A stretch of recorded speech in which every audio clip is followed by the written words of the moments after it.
Naam, karibu mpendwa mtazamaji wa Runinga Kivu Morning Post, karibu kufuata habari katika lugha tukufu la Kiswahili. Na hapa mtasari wake.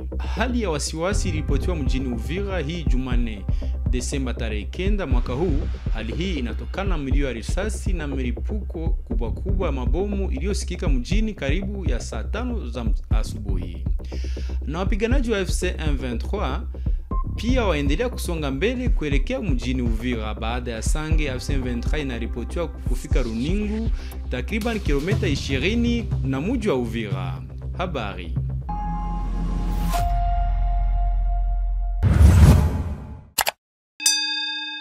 Hali ya heka ilionekana Jumanne hii tarehe 9 Desemba mwaka huu katika jiji la Uvira baada ya mlipuko kubwa ya milio ya risasi kusikika. Shughuli za shule, kijamii na kiuchumi ziliweza kushimamishwa.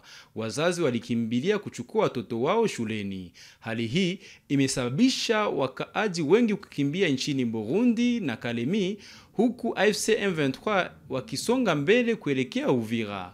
Wanajeshi wengi wa FARDC walionekana kuelekea bandari la Kalundu wakikimbia mstari wa mbele kulingana na washirika la raia eneo hiyo. Fuata.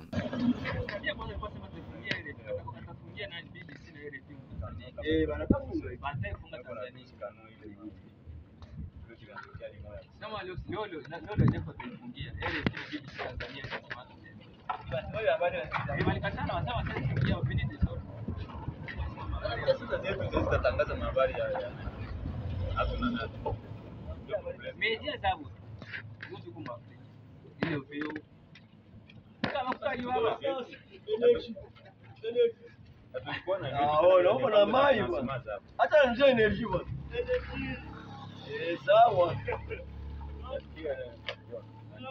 Tukikuwa na jetu tena zitadepende na bo ndio tukinase tu. Sisi tuna kitu. Bo ndio kuna mama yeye. Na bo ndio watakea tuforme tena. Unaona hii yetu ni Afrika. Huko ni European. Siko pale. Ukiingia ni European unakuwa wale wanga. Ni European inakaka na commande ni African. Ni European kiingia eneo kule hakuna hata mmoja lakini yeye mkiingia ni African hapa. Ni African wanafanya karenyo hapo. Ndio pite tena mazungumzo masekre kule. Na bana hakuna benyewe bazungu. Ndio bazungu ndio wanakana impose mtatio ndio kwa president mwaka. Hapo vile ndio wanaelewa Afrika ndio wote wa president. Akisema wewe leo unatoka.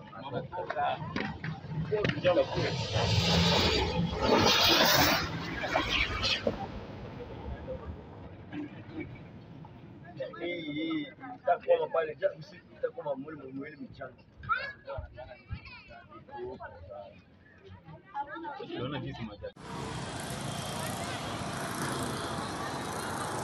Ni hatari, haiko panike.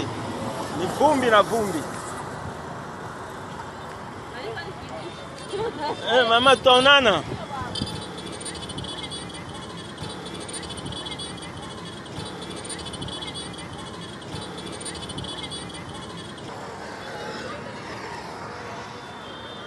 Soda wanaanza teremka. Na mapigano makali yaripotiwa Jumanne hii kati ya AFC M23 na jeshi la Kongo ikisaidiwa na vikosi vya Warundi na wazalendo kati ya Sange na Runingu Kiliba, kwa mujibu wa shirika la raia na vyombo vya usalama. Asubuhi hii mzima mlipuko kubwa ilisikika katika uwanda wa Ruzizi karibu na Runingu, takriban kilomita 20 na mji wa Uvira. Huko Kiliba ambapo hali bado si shwari, hali ya wasiwasi imeongezeka kufuatia kuondolewa kwa wanajeshi wa Burundi kwenye mstari wa mbele wa vita. Fuata. Kwa sasa batu vraiment banatoka kule kwa maeneo kule Maruningu banta kwa Burundi, mimi ni militaire Burundi, niko navuka banarudia kwao. Mpaka sasa azilie tena, lakini azilie tena. Kwetu habiafika hata. Ndio. Kwa hiyo shwa silba Burundi na ba population. Kiliba kunakuwa déjà maafa. Bon, en fait, Kiliba il n'y avait rien. Sauf que les bombes, tu vois, ma bombe ça nombo za Runingu. Et dans la situation pour y prendre ça, il kama pour aller larguer bombe, la date qui la où il est déjà là. Et or qu'il a pouillé ça, ça ça va être. Mais la situation ma bombe, tu vois, c'est ça. Seigneur, walipita walikia hawakusimama. c'était des passages walipita mapunguke na bashaenda kwao deja. Acha fuka deja Burundi. Na kupigana vraiment konteleza kutia makilio hapa. Na walizalia mabombe tu. Ndio tunasema atuze mabombe kutoka wapi. Ndio kishaua mganga mmoja kupaki. Na watu wengine pale. Sasa nakwambia mafuta yote nilirudi kuikiliwa. Watu washikana ile madogo. Abota wa kutoka ndio na zile mabombe pale kuikiliwa. Ndio tujua tuwayui. Atuiba nani na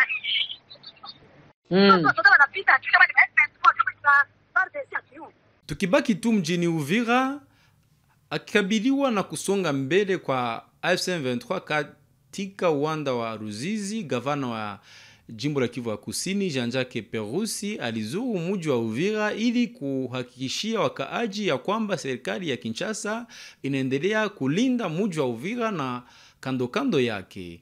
Alisema kuwa fununu za kulenga kuleta hofu haziwezi kuzuia jeshi la Jamhuri ya Kidemokrasia ya Kongo kutetea na kulinda wakaaji. Jambo, uko bien? Aye. Boni. Calme mkozi na bisi. Na moni oza okay wapi? Na kina mala ki element 3303. Ah. Kuna mala ki. Problème nini? 3303 régime. OK. En tout cas, courage, hein. Boaba héros ya biso. Bo bundela mboka vraiment félicitations. Na uti kuna na ba hôpitaux kotala ba bazoki.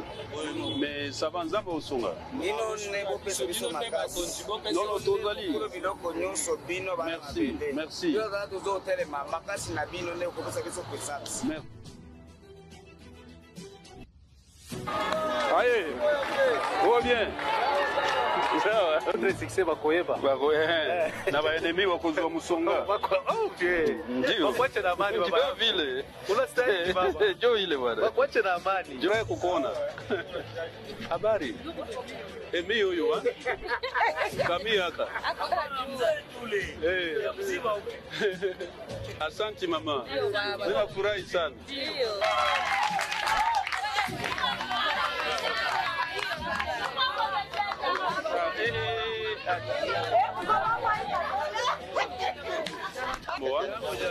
Muko bien? Sawa.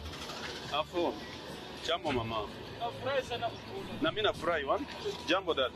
Na takriban watu 78 wameuawa mashariki mwa Jamhuri ya Kidemokrasia ya Kongo wakati wa mapigano kati ya AFC/M23 na jeshi la Kongo linaloungwa mkono na wanamgambo wa Wazalendo. Mratibu wa msaada ya kibinadamu nchini DRC wa UN Bruno Le Marquis alieleza wasiwasi lake kubwa kuhusu kuendelea kwa mapigano katika jimbo la Kivu ya Kusini, akitoa mwito kwa kulinda wakaaji. Blaise Basabose mengi zaidi. Watu wasiopunguka 17 wameuawa mashariki mwa Jamhuri ya Kidemokrasia ya Kongo katika mapigano kati ya AFC/M23 na jeshi la FARDC likiwa pamoja na wapiganaji wa Zalendo katika mkoa wa Kivu Kusini. Muratibu wa masuala ya kibinadamu wa Umoja wa Mataifa nchini DRC Bruno Le Marquis amesema kuwa anatiwa wasiwasi sana na kuongezeka kwa mapigano. Ametoa wito wa kulinda raia. Kwa mujibu wa taarifa ya OCHA, tangu siku kadhaa mapigano makali yenye silaha nzito na mabomu katika maeneo yenye watu wengi yamesababisha vifo na watu wengi kukimbia maskani yao. Mapigano yameripotiwa wilaya ya Uvira, Walungu, Mwenga, Shabunda, Kabare, Fizi na Kalehe. Ripoti za awali zimeonyesha kwamba watu 74, wengi wanao wakiwa raia, wameuawa na 83 wamejeruhiwa kati ya tarehe 2 na tarehe 7 Disemba, wakiwa wametibiwa hospitalini za Sange na Walungu. OCHA imesema kuwa uokoaji wa wagonjwa na majeruhi ni ngumu kwa sababu mapigano yanaendelea na barabara zimewekwa vizuizi. Mashambulizi zidi ya miundombinu ya raia kama shule pia yameripotiwa. Haya ni ujanji wa sheria na kimataifa pia ya kibinadamu. Le Marquis ameongeza, nimesitishwa sana na hatari kubwa za mapigano kwa raia. Ni muhimu mapigano yasichukue tena maisha ya watu. kutumia mabomu katika maeneo ya makazi na kushambulia shule ni mambo yasiyokubalika na lazima yakome mara moja. Raia na miundombinu yao ni malengo ya kijeshi. Kuongezeka kwa mapigano kati ya FARDC na F123 kunakuja baada ya kusainiwa kwa mkataba wa amani mnamo tarehe 4 Disemba huko Washington kati ya marais wa DRC na Rwanda kwa usaidizi wa Marekani. Tangu Novemba, F123 walikuwa tayari wamesaini makubaliano ya msingi. Mapigano yameongezeka Kivu Kusini na waasi wa M23 wamechukua maeneo kadhaa ya wilaya ya Uvira kati bonde la Ruzizi. Tukibaki tu jimboni Kivu ya Kusini, kazi ya barabara ya ukarabati wa mabarabara za vijiji inaendelea katika jimbo la Kivu ya Kusini. Hii ni pamoja na mabarabara zinazounganisha Numbi, Kavumu na Shanje, na pamoja na Kavumu hadi Ruzirantaka na Shanje hadi Nyabibwe. Mnamo Jumatatu Desemba tarehe 8 mwaka huu, mamia wakaaji walihamasishwa chini ya uratibu wa kiongozi wa mtaa wa Kale Buse Jean Bosco wa F123 ili kufungua upya mabarabara hizi, jambo ambalo litaharasisha mawasiliano kati ya maeneo hayo yote. Tufuate.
Na huko Ituri, muratibu wa shirika la raia huko Mahagi alitoa mwito kwa vijana kuendelea kujitolea kwa madai la inchi baada ya mkutano na kamanda wa sekta ya uendeshaji wa FARDC ambaye alikuja kuuzuru eneo hiyo.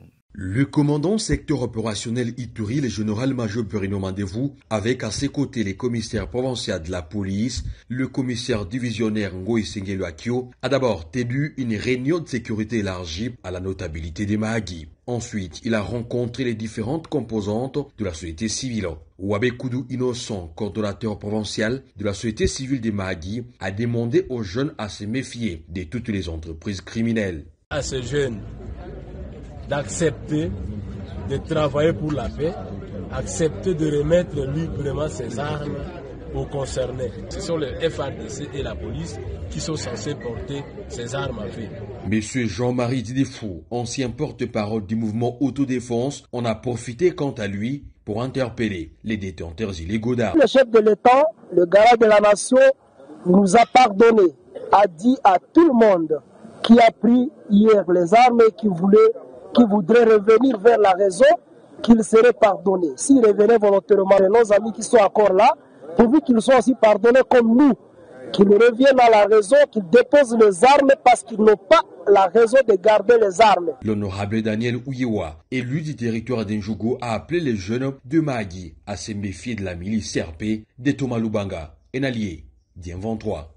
La mission monene ezali ko décourager ba jeunes bandeko na biso batika mobulu batika kolanda ba farceur ya CRP oyo bazo kosa batu ke baza ba patriote ke bango nde baza ba libérateur na baza ba ibi baliki ko kosa batu pona intérêt na bango moko pona intérêt ya pays voisin ko la Rwanda toza kona te tolingi mwana nyoso ya magi oyo azakata mubana abima na zano viva. La mission d'itinérance qui a amené les commandants secteur opérationnel Ituri à Mahagi vise à redynamiser la discipline et rehausser les morales des troupes engagées contre la milice CRP de Thomas Lubanga dans cette partie de l'Ituri. Mahagi est une zone qui demeure dans une accalmie légendaire depuis l'instauration de l'état de siège par les commandants suprêmes des FARDC et de la PNC, Félix Antoine Tshisekedi Chilombo.